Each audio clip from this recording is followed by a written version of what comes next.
What's up, guys? It's Coach Gaglione. Here's another edition of the Powerlifting for People podcast. This is our first podcast recorded live, whatever that means. So live in studio with Larry Williams himself. How you doing, man? Doing good, man. I'm still healthy, so that's saying a lot right now. That's the most important thing right now in these times. So we're going to kind of keep things real positive. We want to kind of recap some of Larry's training leading up to the Arnold, but also not just the Arnold, but also maybe kind of give some insight on like how we first met and just kind of the ups and downs because it wasn't all sunshine and rainbows like you might see on all the highlight reel on IG. It wasn't always all sunshine and rainbows. So Larry, maybe let's rewind a little bit and maybe talk about how you got into powerlifting, and if you want to kind of recap, and I can too, like the first time we met, and then maybe kind of how we just got started training together. So maybe just give the listener, we got people starting to trickle in now. The listeners a little bit of insight on what's going on. Absolutely. So I first took interest in powerlifting when I was about 16, going on 17. I met a veteran at the gym in the one I was training at in the Bronx. It's closed down now. It's called Jay's Big Gym on 181st in Washington Heights. If you've been following me for a long time, you'll remember it. You know what I'm talking about. But he just was telling me about how when he was in service, he would do powerlifting training. He would just hit a heavy single or triple on the squat, long rest periods. He would eat as much food as he could. He would just try and get big as strong as possible. And at the time, I was just doing bodybuilding training, and I wasn't getting bored with bodybuilding, but he was saying it in a way almost to discourage me because I was asking about what is a powerlifter. And as soon as he finished explaining to me what it was, I thought, wow, this sounds like it's just for me because I'd love to get bigger and stronger. I'd love to do low reps. I'd love to test my body and see what my limits are. And I was already happy with my physique at that point. So I thought, yeah, let's take it to the next level. So that was, I want to say, the conversation that got me into it. Then after that, I started going on YouTube and looking up what powerlifters were doing around my age, like Pete Rubish, Eric Lillibridge, the whole Lillibridge family, Chris Dixon. Kind of come full circle, right? Exactly. Yeah. And I met John. Hey guys, so just keep your mics on mute just so you can, and then once we do the Q&A, we'll kind of get you guys involved. Okay. All right. So yeah, keep going, Larry. Sorry.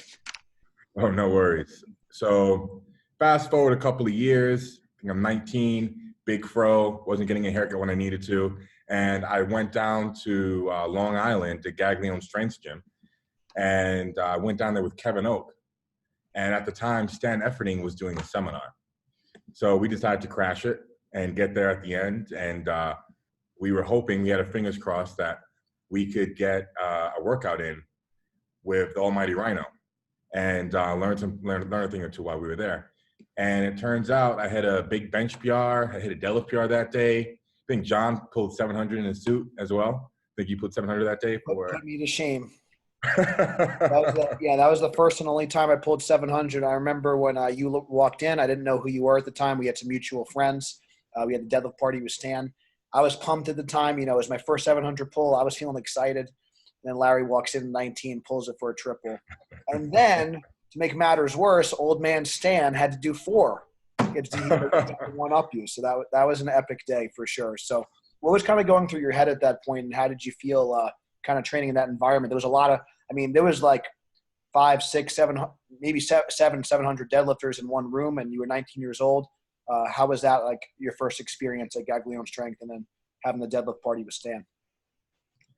Honestly, I want to say that was the first time I got together in a group, aside from in Coliseum Gym with Kevin Oak and Black Tom Cruise. I had just met them at the time, so I haven't even really had a chance to really properly push myself with them prior to deadlifting with you and Stan. And that was the first time I was in a room with multiple 700-pound plus deadlifters, and that environment is like nothing else. And, it just put more fuel in the tank. It just motivated me to keep pushing. For sure. I think it really kind of goes to show you what the energy of the group can do. And just kind of being around other like-minded individuals, it's for sure. It's really, really amazing stuff. So I know, like, when you first started out, I know you started at a pretty high starting point. I think your first meet was around 2013. And I believe that you did that solo. That was not with us, but I think you totaled around like 1,800 pounds. Then shortly after that, I think that you started to get noticed. You did a New Jersey meet, totaled around 1,900 pounds. And then after that, I think that was kind of like when 2014, about 6 years ago, is when you kind of enlisted in the, our coaching. But so maybe talk about like, our first meet together, we actually was Raw Unity. And, that was not a great outing for you, but maybe you could talk about some of the mistakes that you made with the coaching, with the execution of the program, and what you've kind of learned since then. Because obviously our first meet together was not a success, but since then, 6 years later, it's a lot of amazing progress has happened. So maybe you could talk about the progression there. Yeah, and going back to that environment that we were talking about, how the energy of the room can definitely have a big impact on your training. There's no doubt that when I was between 19 and 21, I was doing a lot of reckless lifting. And the biggest difference from then till now is that on my most recent record that I took at 308, I just did what I was supposed to do on the program. And back then, I would do about 70% of what I was supposed to do on the program. And then maybe I'd watch someone do a deadlift or bench PR on Instagram. And then I'd go, oh, crap, now I want to hit a PR. And then I would just disregard the program, go in the gym when I feel good, smash that PR, nothing more but for ego and fun. And that would always set me back. So I'd honestly say discipline is the biggest difference from then till now. Just doing what I was supposed to do, because you've been a great coach since I met you 6 years ago. And I've always had the potential to be a world record powerlifter. Yeah. But the difference from then till now is just I'm more disciplined now. And I know that reckless lifting is only going to get me hurt and stall my progress. So for the people that are on the call right now, like what advice do you have? Maybe they're lifters starting out, maybe they're just getting involved in the sport. Maybe what are some mistakes that you made besides that? Maybe some advice that you have for the younger lifters that are just getting involved with powerlifting and just getting involved with strength training in general. Right, absolutely. So for one, for those of you, well, I suppose everyone here is following me, and you see me smash a PR and you're following a structured program, stick to the program. I know you get pumped up when you see a big lift on Instagram or YouTube and you want to bench press your bed and your couch. You just can't wait to get to the gym and, when you're feeling good and push yourself. But if you're really trying to perform as a powerlifter, go pro, chase records, if you're really trying to be the best version of yourself, and more importantly, stay injury-free. This is a marathon, right? We're not in a race to get anywhere. We're taking our time. For most of us, this is something we're going to be doing until we're dead. And at least for me, it is. So just when, you have that feeling to, hold on, John, for some reason, your video. You're good on my end. So it's, you keep going. You're good. Okay, sure. So, yeah, so when you see me smashing PRs, or anyone else for that matter, anyone that makes you feel like, you need to keep up with them, could even be your workout partner, just if you have a coach, this is for those who have a coach, listening to your coach is just going to be the best thing you can do for yourself. I mean, as far as the programming itself, first start with hypertrophy, then strength and peaking, and what is the nitty gritty, what's the meat of the programming? I mean, you can speak about that to your coach because everyone is going to have a slightly different program and slightly different goals. But I can just tell you about the mental aspect of it and how and why that made the biggest change for me. Obviously, we've had a long relationship together. There's been ups and downs. You've had a couple of bad meets early on. There was definitely a turning point. We did I remember that you got invited to your, I think it was Boss of Bosses 3. We had a showdown with our so can you talk about the turning point of hitting that first 2,000 total and maybe what kind of clicked, kind of going into that Boss of Bosses meet when you had that epic showdown with Herbie the Love Bug? Well, no doubt communicating with you on a regular basis makes a big difference. I mean, even during this most recent prep, I found that, before every workout, I try to remind myself. We're chatting a lot more often and kind of going over the program ahead of time, even sometimes texting during the workout, which was really helpful. So yeah, for sure. Absolutely. Yeah. Was there keep going. No, I just was agreeing with what you were saying about communication. Oh, yeah. And was there a turning point, obviously breaking that first world record at 242? Did anything kind of click? What was kind of a turning point for you, going from a good high-level lifter and then going from there? see. Guys, can you hear us? It was rewarding more than anything because I knew I always had that potential.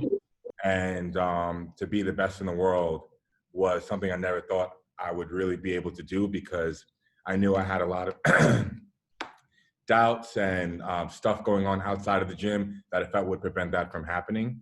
And really just getting my head together and, keeping everything in check outside of the gym makes a big difference when you're inside of the gym. And then even then, so when you're inside of the gym and just focusing on what you need to do in there, not getting distracted. And I remember a few times, I'm a little distracted right now, actually, because I can't see you properly, John. But oh, it's okay. You keep going. We could hear you fine, Larry. So, yep.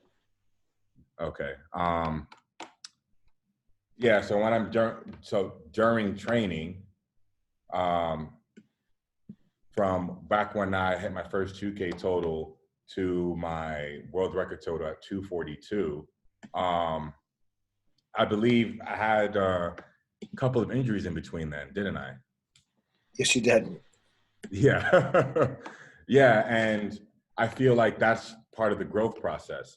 I'm grateful for those injuries because I feel like they taught me things that I wouldn't have learned any other way. Sometimes I find that things need to be learned the hard way. And when I dealt with those injuries and learned from them, I went to a PTA. I understood why it happened. For example, dive bombing on the squat, not being under control of bracing properly.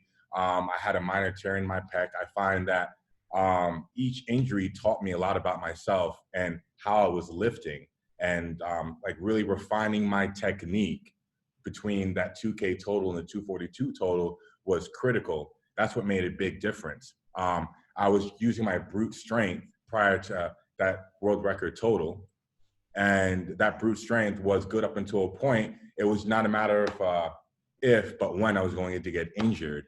And once I refined my technique and I really paid more attention to it and took it more seriously, and instead of just, getting really hyped up, screaming and slap myself in the back of the neck, kind of going in there like an angry ape and just lifting as explosively as I could, not really keeping everything under control, that's when I would get hurt. And when I took that record, I found that at that point, at least, everything was clean. I executed every squat perfectly, every bench perfectly. It all looked the same from my first to my third attempt. So cool. Anything in particular in the program that you found really has been helpful over the years? Maybe some of these accessory exercises, maybe just how it's structured. You kind of talk about like some of the things that you've kind of learned throughout the years that have been kind of helpful for you to kind of stay on track. And obviously each kind of level you've kind of added a substantial amount over the years. For those that are listening, Larry's hit a 2171 at 242, 2275 at 275 weight class, and just most recently 2370. So each kind of class you've added about 100 pounds to your total. What are some of the kind of the key factors in the program that have helped you along the way? For me, it's definitely been how it's structured. I always prep 12 weeks prior to a competition, and it always starts off with the hypertrophy phase, which is usually about 6 to 8 weeks, and then about 4 to 6 weeks of strength training. And then we have about a 3-week peak period. Then I have about 2 weeks off prior to the competition date. Now, let's say you've done a program, it was 12 weeks long. Now you're beat up, everything hurts, your knees hurt, your back hurts because you were constantly under a heavy load. And then what's the next step after that is, well, you go back into the hypertrophy phase again. You work on building lean quality muscle, giving your spine a break, giving your joints a break. And I found that that's crucial. And constantly progression, because you can't constantly strength train all year round. And that is a big reason why I try and juggle bodybuilding and powerlifting, because I feel like they both go hand in hand together. I feel like they're both necessary. I think that's some really great advice. Another kind of big thing that a lot of kind of questions that we get is training 3 days a week enough? That's like a really big one, because a lot of times during a peaking phase, like you're only training 3 days a week, but you're hitting it really hard. So can you talk about some of the frequency that you've been doing, and even though it's lower, talk about how intense the workouts are, and talk about how you rest in between those days? Yeah, so I can start with the beginning, like the first 6 to 8 weeks is the hypertrophy phase. You're having short rest periods like a bodybuilder. You're doing reps between 12 and 20. Sometimes you're going to failure, maybe for 1 or 2 sets during the workout. Not every single exercise you're going to failure. And then after that, then you're moving on to the strength phase, heavy volume. Load is getting heavier using chains and bands. You're doing pause reps now. You're doing partial reps. Maybe you're doing board pressing. This is like all part of the strength phase. And then when you get into the peaking phase, when it's finally time for you to hit those PRs, those singles and triples, you're going to be feeling beat up already. So training 3 days a week at that point. So at the beginning, you're training approximately 5 days a week, maybe even 6. And then in the strength phase, about 4 days, and then 3, because that's what your body can handle during the peaking phase. After a heavy single during the peaking phase, I feel like I need at least 2-3 days to recover before I'm ready to tackle the next very heavy session. Cool. I think that's great advice. I think a lot of people get worried that like they're not in the gym that often, they're going to lose their strength, but you really need that rest and recovery, especially as you get stronger and you kind of climb the ranks. So I think now is kind of a good time. We're going to start to kind of answer some questions. So this one's a good question for you, Larry. You have a great bench. You've hit 600-pound bench in competition in 2 weight classes so far. And then you hit the 573 bench at 242, which is excellent. Closing in on some all-time world records for full meet bench. So one of the questions that we got in the chat box was, what are some of your favorite bench accessories, and what's some of your things that have personally you feel like has really helped your bench progress over the years?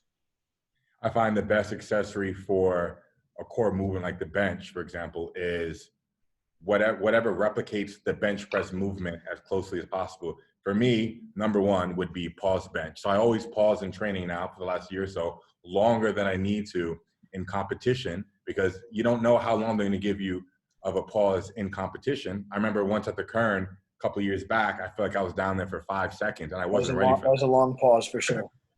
Yeah, and I don't blame the judge. I just feel like, well, if I really wanted to be prepared, I could have just paused longer in training than in the competition. And that's what I started doing after that competition. I realized I need to be prepared for that. And also it gives me confidence going into the competition. So number one, pause bench, minimum 3-second pause.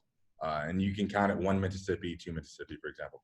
Secondly, board bench. I love board bench because, again, it closely replicates the bench press. You just have a board in between the bar and your chest, and you're doing a partial. I want to say a 2 board, I feel, gives me the most carryover to a straight weight bench. Especially for someone that you tend to stall a little bit toward the top, so that's going to be about you're really explosive off the chest up until here. So having that extra tricep power. And the other thing you got to realize with the board press, Larry actually has longer arms for a really good bench presser. You have a lot of time to load, so he's really powerful off the chest. But then at some point, that kind of power stops, and he needs to kind of grind it out with the triceps. So the 2 board's excellent movement for that.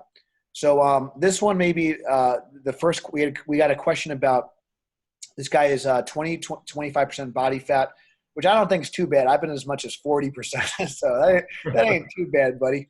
But he says that he's been training for about 8 to 9 months. He's really enjoying it. He wants to get stronger, but he also wants to lose a little bit of weight. So I could definitely help this guy out, but I also want you to talk about how you switch from bodybuilding to powerlifting and how you use kind of both, because I think it's really important.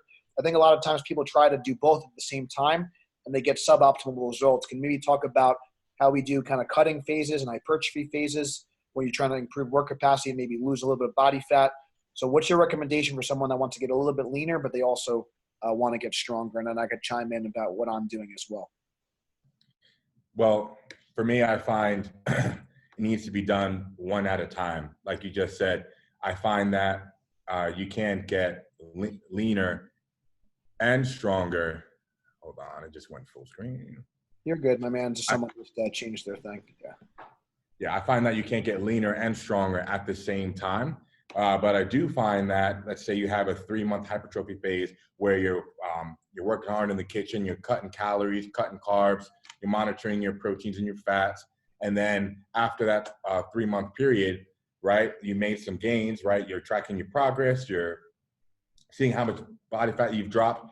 Then you enter the strength phase, but you adjust how many carbs and fats and proteins. You just adjust your macros accordingly, but not excessive. So before the 3-month prep for trying to lose weight, you don't want to do what you did before that prep. Let's say, for example, you're eating junk food all day, you had a bad diet that got you to high body fat in the first place. You don't want to do that again after the 3-month period, but you just want to manipulate your diet where you're getting just enough carbs, just enough macros to get stronger. And then just do it in phases: 3 months hypertrophy, 3 months strength training, 3 months hypertrophy again. Good. I'll chime in as well. Obviously, if you're unfamiliar with me, I'm Larry's coach, been Larry's powerlifting coach for the last 6 years. I don't know the bodybuilding stuff. I don't know the strongman stuff, but powerlifting is my forte. And I've also been on a weight loss journey. I've lost a little bit over 120 pounds at this point, and I've been able to squat 800 pounds in 6 weight classes. So I know a thing or two about getting strong and lean, and you definitely want to do it in stages. This was a 4-year process for me. I'll say this again. This was a 4-year process for me. You need to do it in stages, like Larry said. You need to give yourself diet breaks every, 3, 4, 5 months. You don't want to be dieting all the time, or else you're going to really lose muscle. We have an in-body scale here, which I'll see if I can pan over to it. So this is an in-body scale that you could use to check your body fat. So as you're losing weight, you want to make sure you're losing body fat and not muscle. You're going to keep the protein high, and you're going to make sure that everything is in order there. So that's going to be really important. Do it in phases, 3-4 month cycles, 12 to 16 week cycles. Also, if you guys could just make sure you guys are keeping your videos off and just use questions in the chat box, that'd be very helpful so we can stay on track with everything. So Eric, if you have any follow-up questions about eating and diet and getting leaner, let me know. Happy to kind of follow up on that. But basically you want to do it in stages. Don't worry about doing so much cardio. Stan Efforting's Vertical Diet's a very good resource as well. So I would definitely check that out. And if you have any other diet questions, feel free to DM me. I do nutrition consultations as well if you're looking for more one-on-one guidance. All right, so the next question is from Andrew. He says, do you recommend taking long breaks from the gym to kind of reset your body? So we kind of mentioned that already, but if you want to kind of elaborate a little bit more on rest and what you do on a rest day, how much are you sleeping, and how much maybe talk about sleep and eating and how that plays a role in your recovery as well. Right. Could you repeat that last question again? How like kind of what you do for sleep and recovery and like food in terms to help with recovery. What are some tips you have for recovering in between workouts? In between workouts, for me, getting at least 6 hours of sleep per night is absolutely necessary. Minimum. Yeah, at least 6 hours of sleep. I am privileged to be able to structure my lifestyle where I'm able to get that much sleep. I understand some of you work in 2 jobs and go to school, and that's going to be hard to do, but you just want to maximize the amount of sleep that you can get based on your schedule.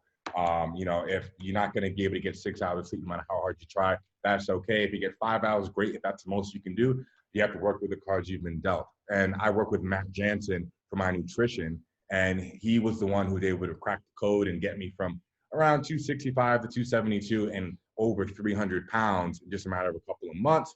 And while I was on this diet, and I'm actually back on as of today, I'm having 3 ice cream protein shakes per day and a couple of cheat meals daily. Now, I have unique genetics, right? I can get away with it, and I have been since I've been a teenager. I have a very fast metabolism. If you see me 10 years ago, I was skinny as a toothpick. Yes. I had my Adam's apple and all, rib cage all showing. So it works for me. But while I was following this diet, it was 10,000 calories a day. It was more than I've ever had during any training prep, and I never went into a workout sore. I always went into every single workout feeling like I could do more. When I was finished, I felt like I was as strong as I've ever been. So strong that I ended up getting into old habits, and I actually attempted 700 bench because I was just feeling that good. But, I still have some work to do when it comes to discipline. Yeah. And, the work is never finished, something like that. I feel like what's up here is definitely a lot harder to grow than what's in here, right? So I'm still working on it, but I was able to put together for the Arnolds, and I want to get off topic, but what was the biggest change in my recovery is no doubt my diet. Increasing calories, and it doesn't have to be as dramatic as me going from 5-6K a day to 10,000. It doesn't have to be done that way. You can just slowly increase 500 calories weekly, for example, but it's kind of hard to do that, to know how much.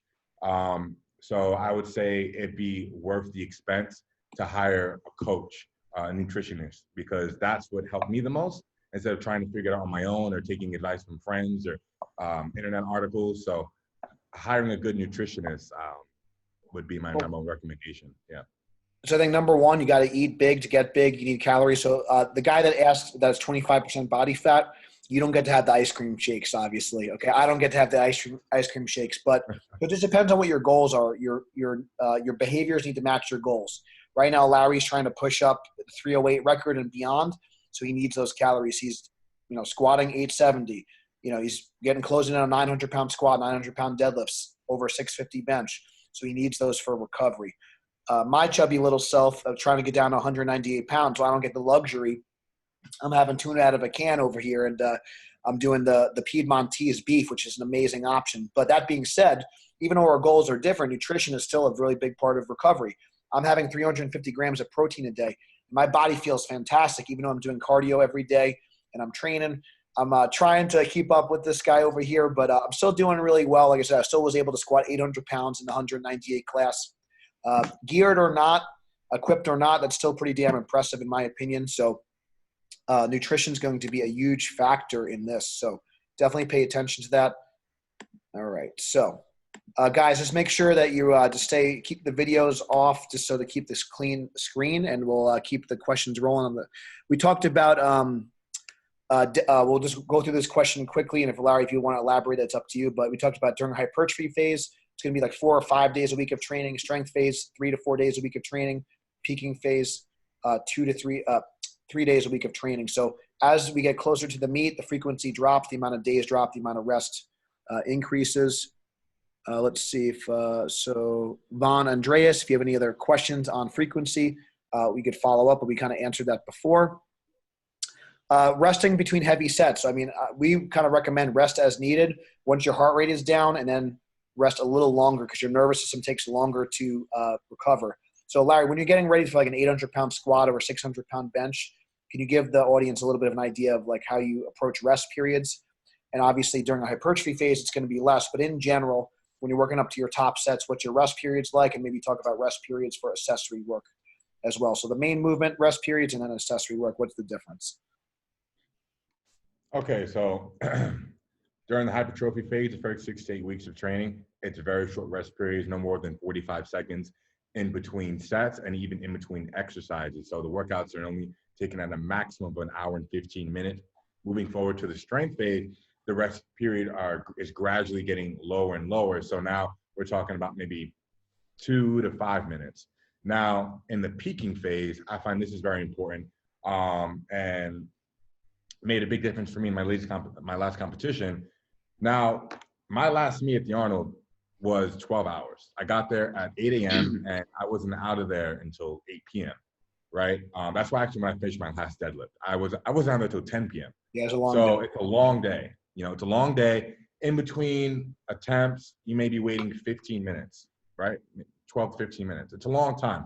So you want to adjust your rest periods in training to try and mimic the environment that you're going to have in the competition, right? Because you're not going to be able to get to go in competition when you want to go. You're going to get to go when it's your turn. After maybe 15 to 20 lifters have gone, then it's your turn. So during the peaking phase, when I'm working up to my heavy single on the squat, bench, or deadlift, I'm taking about a 15-minute rest in between sets. So my heart rate's way down. I'm not sweating anymore. I'm nearly cold, but it's preparing myself for the competition environment. And during accessory movements, that's when I can go back to the normal 2 to 5 minutes, depending on how intense that particular workout is. Cool. All right. So we had a couple more. Do you have any tips against? Okay. So this one question asks about tips for I don't know if you remember about cramping. So we have a lot of experience with cramping. He specifically asked about lower back cramps, so for the bench, but maybe just talk about cramping and then talk about electrolytes and then also some of the mobility work and warm-ups that we do to help make sure your body is feeling good going into the contest and prepared for the warm-ups before we even get to the bar. So we talk about hydration and then talk about some of your warm-up routines that you have been doing. Of course. I think you have a few great warm-up videos on your channel. That's about 10, Thanks. 15 Thanks, my minutes man. long. Appreciate it. Yeah, so I think, yeah, hey, if you have a minute or two, just check out John's channel, Yeah. and he has a really good breakdown of mobility warm-ups prior to a heavy squat, bench, or deadlift.